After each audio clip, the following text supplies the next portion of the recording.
I still don't understand the appeal. Julia ran her fingertips along the gunmetal gray handlebars of my Harley Sportster. It's not a very practical vehicle. Julia had met me after work at the facility where I stored my motorcycle during the winter months. I was born and raised in Minnesota, with an 8-year detour while being stationed in Afghanistan. But even my hearty upbringing had me admitting defeat to the upper Midwest's brutal winter weather. Maybe not, I admitted, but I looked damn good riding it. I watched Julia's painted mouth part. The tip of her pink tongue poked out from between perfect teeth to flick at the barely visible scar above the right corner of her mouth. That's not the only thing you look good riding, dear.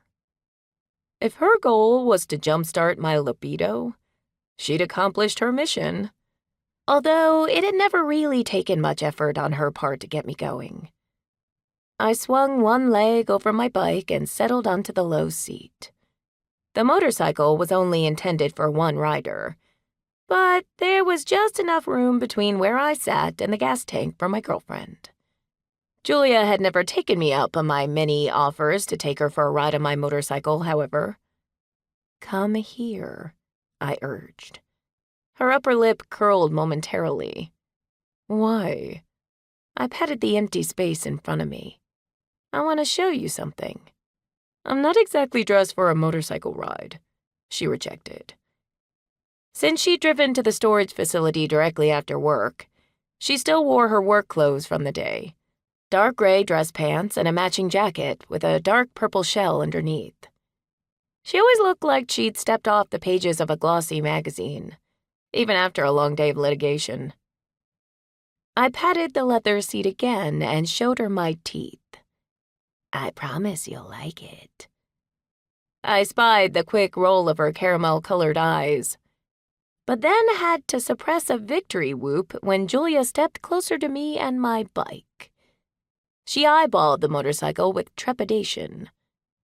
I'd never been on one of these things. I started up the bike and cranked on the throttle to make the engine roar. Glad I can be your first time at something, I said cheekily. Julia pursed her lips.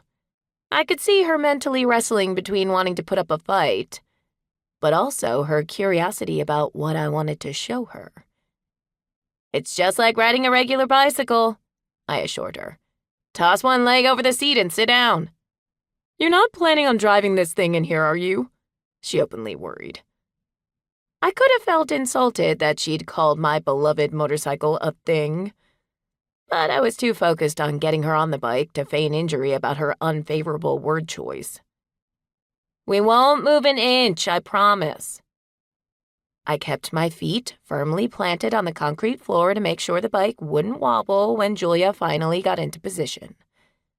Experience with this woman told me she would bolt the moment she believed I had ulterior motives.